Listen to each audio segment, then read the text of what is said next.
Making headlines. The parliament ratifies the appointments of ambassadors to Sweden, Seychelles, and Austria the year. And the Maldives immigration has issued a travel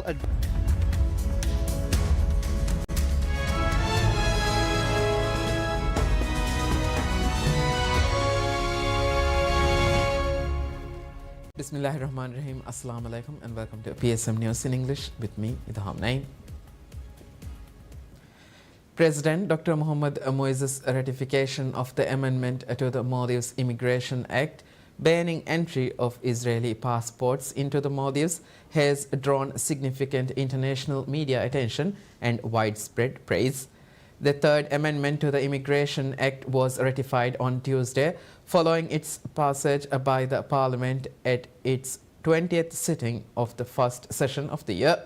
The amendment introduces a new provision to the Immigration Act expressly prohibiting the entry of individuals holding Israeli passports into the territory of the Republic of Maldives.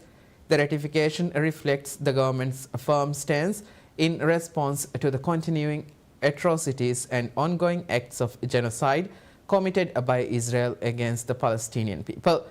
The move has drawn the attention of major media outlets including Al Jazeera, Russia's RT News and other major media outlets. People from across the world have also taken to social media to express their admiration and gratitude to President Dr. Moises, his government and the people of Maldives, with many hailing the Maldives as an example in advocating for the rights of the Palestinian people. Others described the president's decision as bold and courageous, calling on other nations to adopt similar measures. Locals who expressed their sentiments on social media said they were proud of their government's decision. The president has consistently championed the rights of the Palestinian people in the international arena.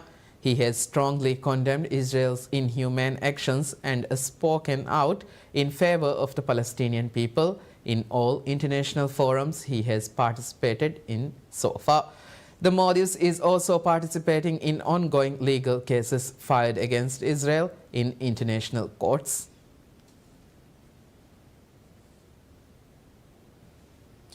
The Maldives immigration issues a travel advisory following the ban on Israeli passports entering the Maldives.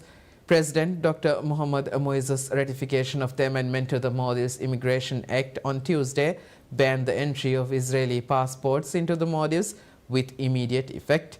Following the ratification, immigration in a travel advisory to visitors said effective from 15th April 2025, entry into the Maldives on an Israeli passport is impermissible. The amendment introduces a new provision to the Immigration Act expressly prohibiting the entry of individuals holding Israeli passports into the territory of the Republic of Maldives. The ratification reflects the government's firm stance in response to the continuing atrocities and ongoing acts of genocide committed by Israel against the Palestinian people. The move has drawn the attention of major media outlets including Al Jazeera, Russia's RT News and other media outlets. People from across the world have also taken to social media to express their admiration and gratitude to President Moises, his government and the people of Maldives, with many hailing the Maldives as an example in advocating for the rights of the Palestinian people. Others described the president's decision as bold and courageous, calling on other nations to adopt similar measures. Locals who expressed their sentiments on social media said they were proud of their government's decision. The president has consistently championed the rights of the Palestinian people in the international arena. He has strongly condemned Israel's inhumane actions and spoken out in favor of the Palestinian people in all international forums he has participated in so far. The Maldives is also participating in ongoing legal cases filed against Israel in international courts. First Lady Madam Sajda Mohammed stresses that the beauty of reciting the Holy Quran must be matched with sincere commitment to living according to its teachings. She made these remarks during her speech at the closing ceremony of the Eagles Community's first Quran competition 1446 held at Tajuddin School. The First Lady encouraged all to seek beauty and excellence in all aspects of life, guided by the principle of the Holy Quran.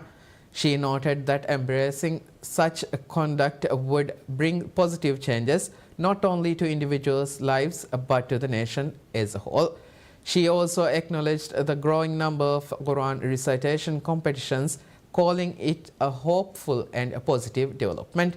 She highlighted that Maldivian children and the wider community are finding guidance and shelter under the teaching of the Holy Quran. During the ceremony, the First Lady praised the social development efforts of the Eagles community, commending their initiatives and stressing the importance of individual responsibility in contributing to the welfare of the community. The competition, which took place during the past month of Ramadan, was specifically for students of Tajuddin School. A total of 174 students participated in the recitation with a text category. At the ceremony, the First Lady presented awards to the students who secured first, second and third places. In a report presented by the Eagles community, they expressed gratitude for the government's support of their social work and shared plans to organize a larger Quran competition in the near future.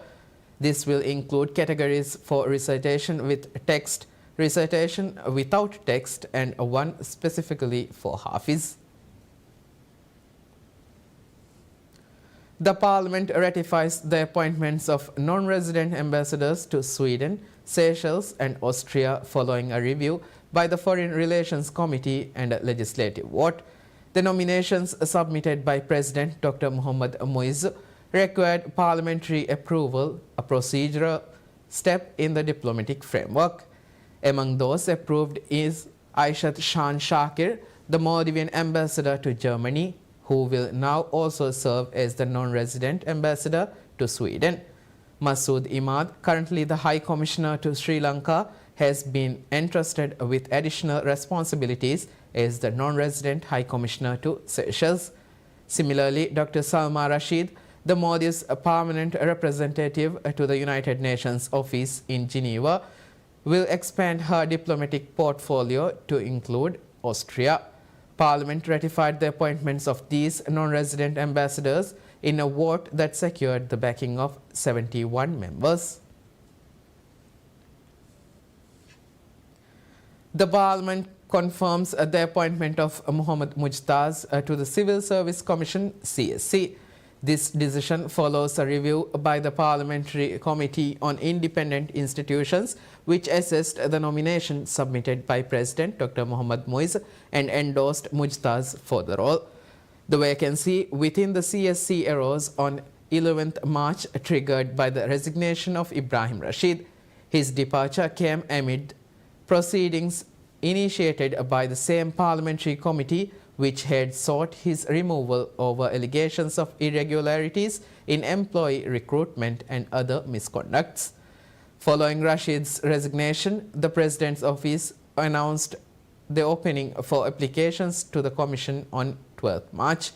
President Dr. Moise adhering to establish protocols for appointing members to independent institutions, selected nominees from the pool of applicants and formally presented Mujtaz's candidacy to Parliament. Mujtaz, a former member of Parliament representing the Hanimadu constituency, secured unanimous approval from the 71 lawmakers present and voting during Wednesday's parliamentary sitting. His appointment completes the composition of the CSC, which now comprises its President Mohammad Nasir alongside members Mohammad Farsad, Fatmat Sharif and Fatmat Habiba.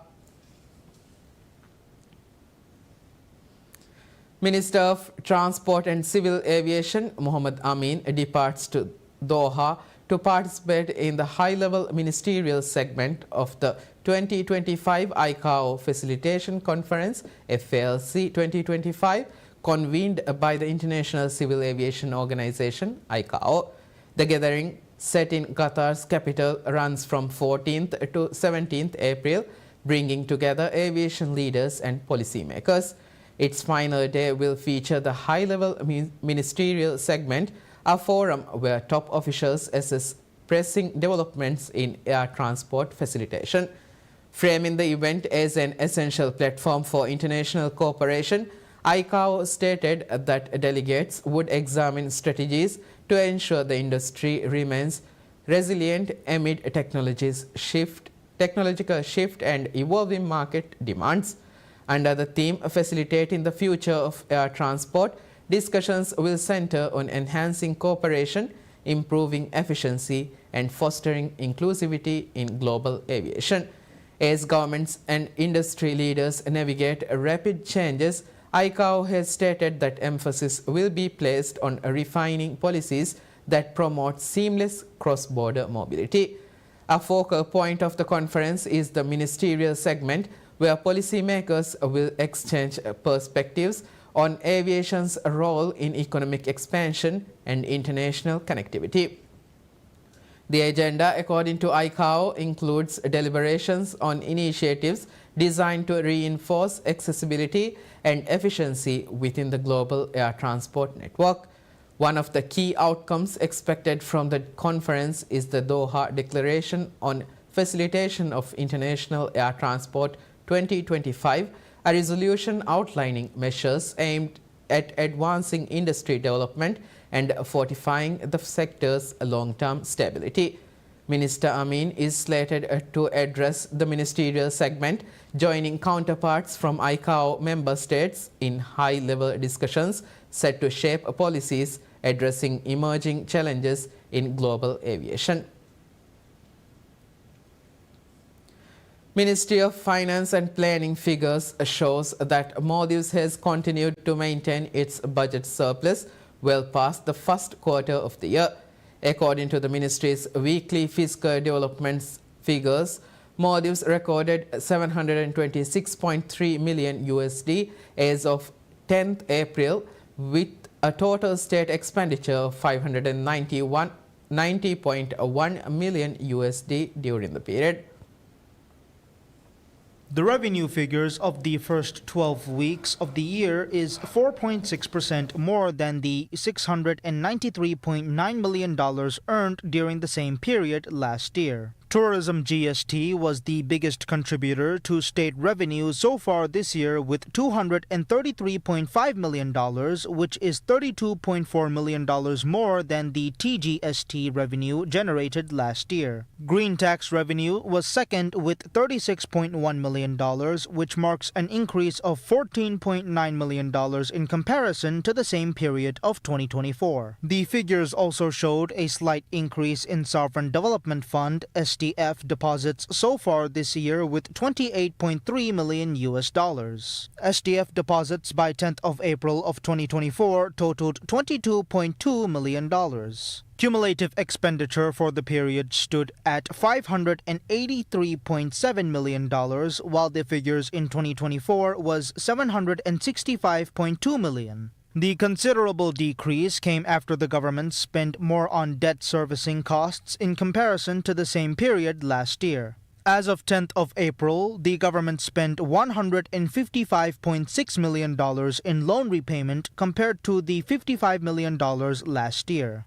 According to the figures, while Maldives recorded a primary balance surplus of $22.8 million during the same period of 2024, the figure had climbed to $220.5 million so far this year. With the government's economic reform program complemented by the ongoing austerity measures, Maldives has recorded an overall budget balance surplus of $138.6 million by 10th of April. President Dr. Mohamed Muiz has repeatedly asserted his intention to implement measures aimed at eliminating the entrenched culture of excessive expenditure that exceeds the state's income. After assuming office in November 2023, President Dr. Muiz has immediately prioritized economic recovery measures to confront the severe fiscal challenges. For the current year, the government submitted a national budget of $3.67 billion with expected expenditure reaching $3.19 billion. Recurrent expenditure is projected at $2.32 billion US, while capital expenditure is set at $862.98 million. The administration plans to allocate $804.40 million to the Public Sector Investment Program (PSIP).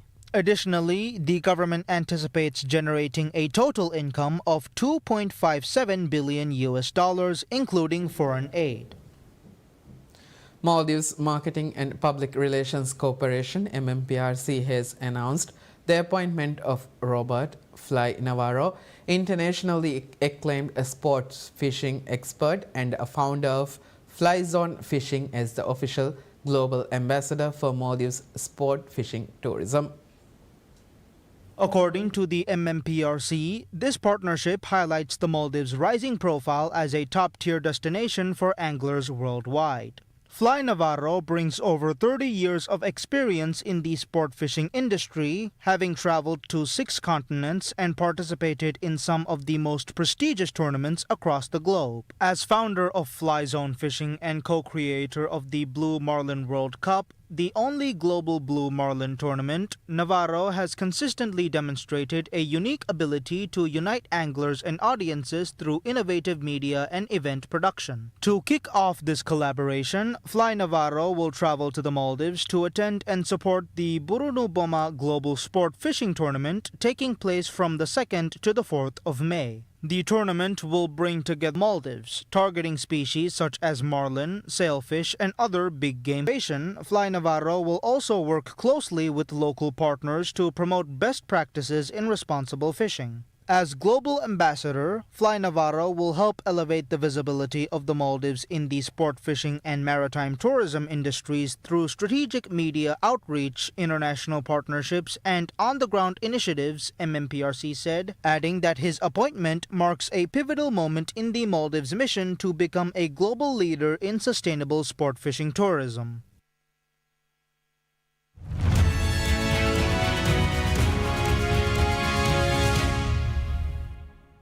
The Mexican government says it hopes to begin talks with the United States to renew a bilateral agreement that benefited Mexican exporters and from which Washington intends to withdraw.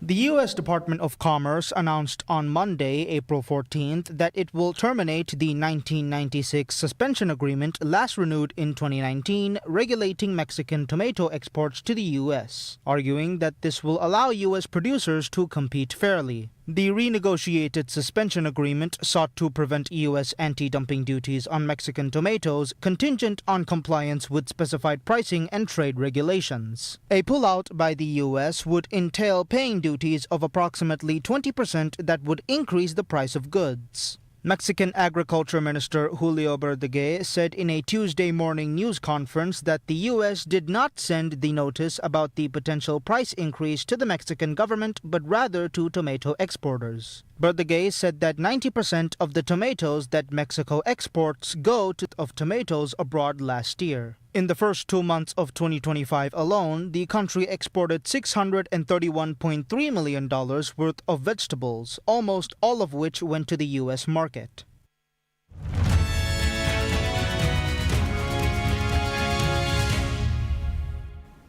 Iran's right to enrich uranium is not negotiable, Foreign Minister Abbas Araqi said on Wednesday, ahead of a second round of talks in Oman this weekend with the United States about Tehran's disputed nuclear program. Araqi was responding to a comment made on Tuesday by the U.S. top negotiator Steve Witkoff, who said Tehran must stop and eliminate its nuclear enrichment to reach a deal with Washington. He said that the Iranian government is prepared to build confidence regarding potential concerns, but the principle of enrichment is non-negotiable. Iran and the U.S. are due to hold a second round of talks in Oman on April 19th over Tehran's escalating nuclear program, with President Donald Trump threatening military action if there is no deal. Iranian state media reported that Araqi will deliver a message from Iran's supreme leader Ali Khamenei to Russian President Vladimir Putin on a trip to Russia before the talks. On April 15th, the Kremlin declined to comment when asked if Russia was ready to take control of Iran's stocks of enriched uranium as part of a possible future nuclear deal between Iran and the United States. The Guardian reported that Tehran was expected to reject a U.S. proposal to transfer its stockpile of enriched uranium to a third country such as Russia as part of an agreement that Washington is seeking to scale back Iran's nuclear program.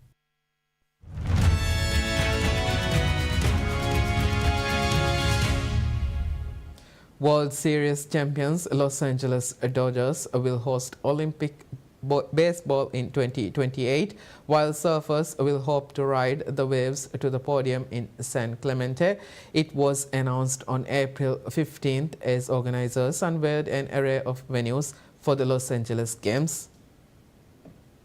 The competition will be sprawled out around the greater Los Angeles region, with beach volleyball enjoying surfside digs at Alamitos Beach and squash getting a little Hollywood razzle-dazzle for its Olympic debut on the Universal Studios lot. Triathlon competitors will show off their muscles at Venice Beach, while cricket makes its Olympic return after more than a century at the distant fairgrounds in Pomona, with Anaheim hosting volleyball. Boxing returns to the Olympic lineup in 2028, with early rounds set for the Peacock Theater and finals taking place at the arena in downtown Los Angeles. City of Los Angeles Mayor Karen Bass said, "As the host city for the 2028 Games, Los Angeles will become only the third city in the history of the world to host the Summer Olympics 3 times, and these venues will showcase the best of our city to a global audience." International Surfing Association President Fernando Aguirre applauded the selection of Trestles Beach with its high-performance waves as a prime venue for elite surfers. The venue puts the competition roughly 65 miles south of Los Angeles, an easy commute after the 2024 Paris Games that saw their surfing competition held in Chopo, Tahiti. Venues for other sports were announced earlier, in Memorial Coliseum and the Rose Bowl in Pasadena.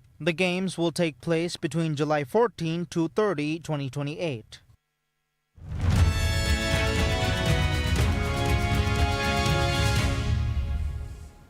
A quartet of 12-week-old Northern African lion cubs, video released on April 15th.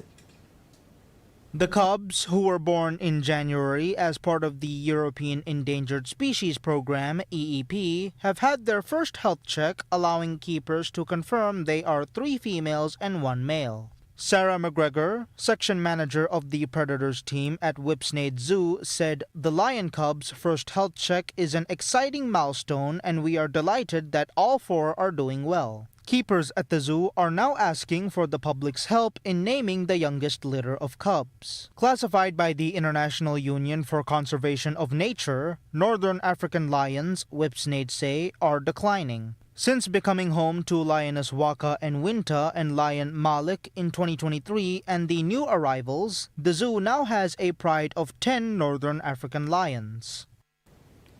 That concludes news for now. Thank you for watching PSM News. Have a good day.